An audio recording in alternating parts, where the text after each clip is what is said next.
बहू, तुम लोगों ने खाने के लिए कुछ बनाया है या नहीं? माँ जी, अभी तो हमने कुछ नहीं बनाया। घर में राशन का एक दाना नहीं है, तो खाने के लिए बनाते भी क्या। जब से भगवान ने मेरे पति को अपने पास बुलाया है, तब से हम लोगों के ऊपर तो जैसे दुखों का पहाड़ ही टूट पड़ा हो।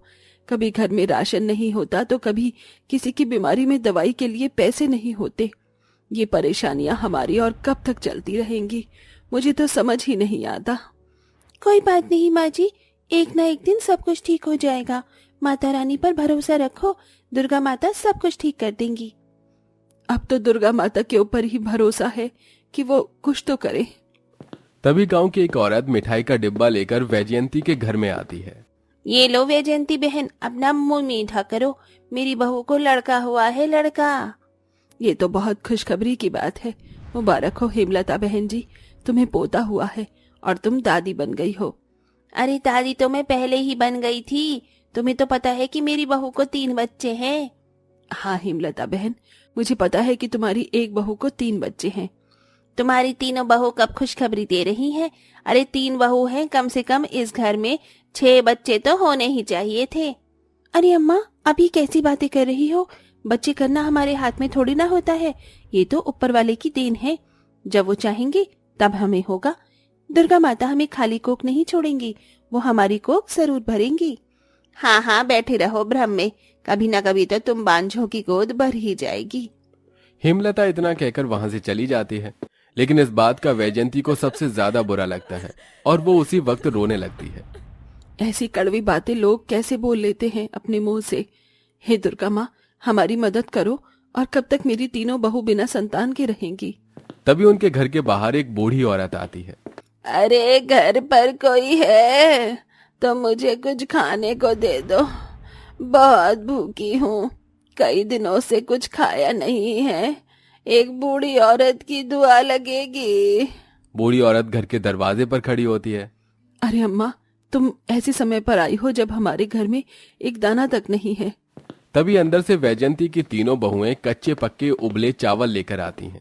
अम्मा, घर में तो ये चावल हैं, वो भी कच्चे पक्के।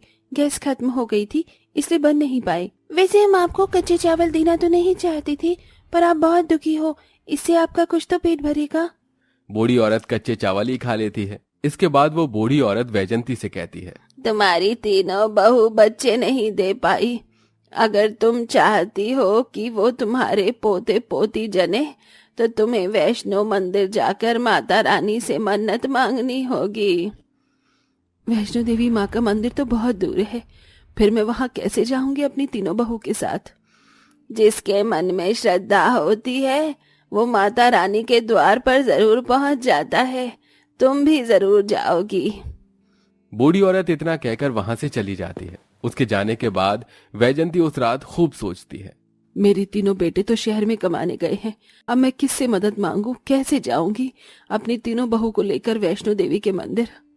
अगले दिन जब सवेरा होता है तो वैजयंती गांव के दरोगा से कुछ पैसे उधार ले लेती है।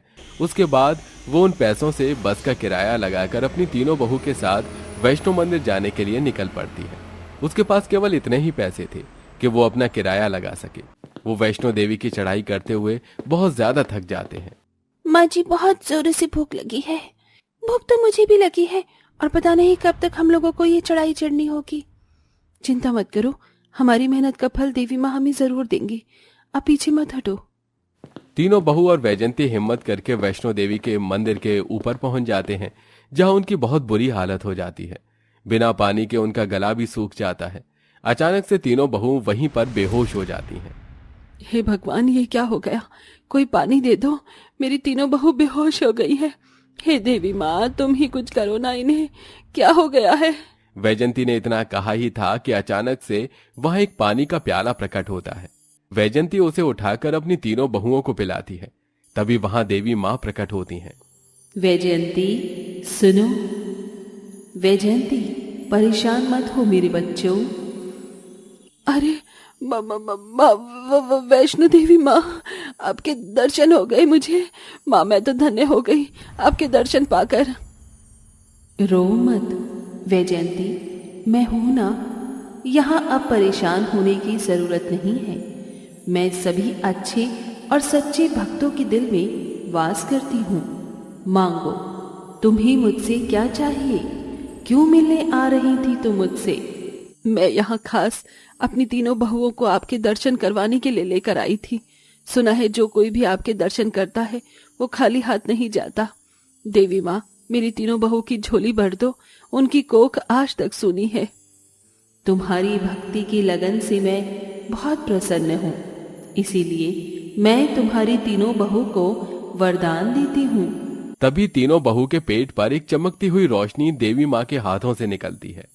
आज से तुम्हारी तीनों बहू के गर्भ में मेरे ही अंश पलेंगे और उनके पेट में जो बच्चे होंगे वो जादुई बच्चे हैं। जब भी वो अपने पेट पर हाथ रख कर कुछ मांगेंगी तो उनके पेट में पल रहे जादुई बच्चे अपनी शक्तियों से इन्हें वो चीज दे देंगे।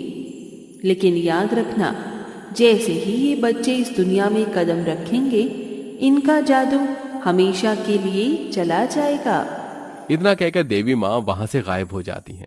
वैजंती बहुत खुश होती है और खुश होकर वापस अपने घर अपनी बहुओं के साथ लौट आती है। अब तीनों बहू की गर्भ सूनी नहीं थी, उनके पेट में देवी माँ के ही अंश थे। घर में वापस आने के बाद उन चारों को बहुत भूख लगती है। खाने का एक दाना भी नहीं है, काश कि हमें खाने को कुछ मिल जाता। उस वक्त आरती ने अपने पेट पर हाथ रखा हुआ होता है। इसी के चलते उसके पेट से एक रोशनी निकलती है और उस रोशनी के चलते वहां बहुत सारा अलग अलग प्रकार का खाना निकल आता है। साथ ही उसके पेट से आवाज आती है, तुम्हारे गर्भाशय में अन्नपूर्णा देवी का वास है, तुम जो भी मांगोगी तुम्हें खाने को मिल जाएगा। अरे वाह, ये तो बहुत अच्छी बात है। चलो, अच्छी बात है कि अब हमारे घर में खाने की कमी नहीं होगी। तभी वैजंती की दूसरी बहू शिखा अपने गर्भ पर हाथ रखकर कहती है, बहुत गर्मी है, हमें कुछ गर्मी से बचने के लिए साधन दो जिससे हमें गर्मी से छुटकारा मिले। शिखा के इतना कहते ही उसके पेट से एक रोशनी निकलती है और उस रोशनी के साथ वहां पर फर्राटा पंखा और एक कूलर साथ में एसी निकल कर आता है। अरे वाह, कमाल हो गया, अब हमें गर्मी नहीं लगेगी। शिखा को देखकर आरती अपने पेट पर हाथ रखकर कहती है, हमारे पास पैसों की बहुत कमी है, क्या हमें पैसा मिल सकता है? आरती के इतना कहते ही उसके गर्भ से एक रोशनी निकलती है और उस रोशनी के अंदर से सोने के सिक्के निकलने लगते हैं। तुम तीनों ने तो कमाल ही कर दिया, तुम तीनों तो अब जादुई गर्भवती बहू बन गई हो। हे देवी माँ, तुम्हारा बहुत बहुत शुक्रिया। अब वैजंती के घर में भी खाने की कमी नहीं थी। गर्मी के लिए उनके पास एसी, कूलर, पंखा सब था और वहीं दूसरी तरफ अब उनके पास पैसों की भी कोई कमी नहीं थी। ऐसे ही वैजंती अपने तीनों गर्भवती बहू की बहुत सेवा करती है। आसपास की औरतें जब ये देखती हैं कि वैजंती की तीनों बहू अब गर्भवती हो गई हैं, तो वो उससे पूछती हैं, अरे क्या बात है वैजंती, तूने कुछ जादू किया है क्या अपनी तीनों बहू के ऊपर जो एक साथ गर्भवती हो गई? तेरे तो लड़के भी नहीं है यहाँ पर। देवी माँ का आशीर्वाद है, बस उनकी कृपा ऐसे ही बनी रहे मेरी बहुओं के ऊपर, और यही नहीं, काली नजर लगाने वालों से भी दूर रखे देवी माँ मेरी बहुओं को। ये सुनकर हेमलता हैरान रह जाती है और चुप रह जाती है। तभी एक औरत कहती है, कल तक तो तुम्हारे घर में एक फूटी कौड़ी नहीं थी और अब तुम्हारे घर में किसी चीज की कमी भी नहीं। तुम्हारे घर में भरपूर सब कुछ है, ऐसा अचानक से कैसे हो गया? पार्वती के इतना कहने पर वैजंती कहती है, अरे ज्यादा नहीं, बस यही समझ लो कि साक्षात लक्ष्मी माता, अन्नपूर्णा माता और वैष्णो माता मेरे घर में पधारी हैं और उन्हीं के कारण मेरी सारी परेशानियां खत्म हुई हैं। वैजंती इतना कहकर वहां से चली जाती है। धीरे धीरे सब कुछ ठीक होने लगता है और वैजंती के तीनों बेटे शहर से ही वापस लौट आते हैं। उनके आने के बाद वैजंती उन्हें वैष्णो देवी माता के बारे में बताती है। अरे, मुझे तो यकीन ही नहीं हो रहा है माँ, इसीलिए कहा जाता है कि भक्ति में शक्ति होती है। तभी तो देवी माँ हमारी माँ और हमारी तीनों पत्नियों से प्रसन्न हुई हैं।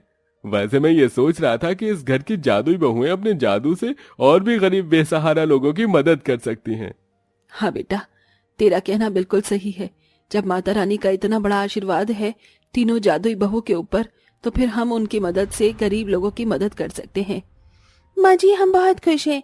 दूसरे लोगों की मदद करना हमारा सबसे पहला कर्तव्य होगा। हाँ माँ जी, शिखा ने बिल्कुल सही कहा, हमारी जादू से बहुत लोगों की परेशानी दूर हो सकती है। इस तरह अब वैजंती अपनी तीनों जादुई गर्भवती बहुओं की मदद से गरीब लोगों की सहायता करती है और उन्हें पैसे, खाना और फ्री में पंखा कूलर भी देती है। इसी के चलते धीरे धीरे पूरे 9 महीने बीत जाते हैं। 9 महीने बाद वैजंती की तीनों बहुएं हॉस्पिटल में 3 बच्चों को जन्म देती हैं, जो बहुत सुंदर और स्वस्थ होते हैं। माँ जी, अब तो हमारा जादू भी खत्म हो गया। अब हम गर्भवती जादू बहुएं नहीं रही। अब हम लोग गरीब बेसहारा लोगों की मदद कैसे करेंगे? हमारे पास जितना है हम उसमें ही अपना खुद का काम करेंगे और गरीब लोगों के जितनी मदद हो सकेगी करेंगे। वैसे भी हमने माता रानी के आशीर्वाद से बहुत पुण्य कमाया है। इस तरह वैजंती की तीनों बहू अब बांझ नहीं रहती। अब उनके पास खुद की संतान होती है और वहीं उनके पास जो भी पैसे होते हैं वो उनसे अपना खुद का काम करती हैं और अपने जीवन में खुशी खुशी रहने लगती हैं।